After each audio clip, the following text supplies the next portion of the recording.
but we manage a lot better than men. And mostly it's because we're able to get a big umbrella view. We don't get super focused on one little thing, right? Mhm. So we're able to manage things, but we're often not given the benefit of the education. So don't leave your girls in the dust. Give them the education that they deserve and that they're very, very capable of handling and doing amazing things with.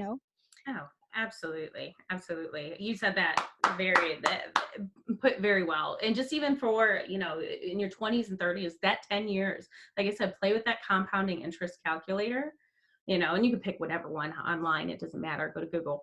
But that just even that 10 years is a huge, huge difference. But, I think you have more opportunity and outlets for good information, and it's just applying it.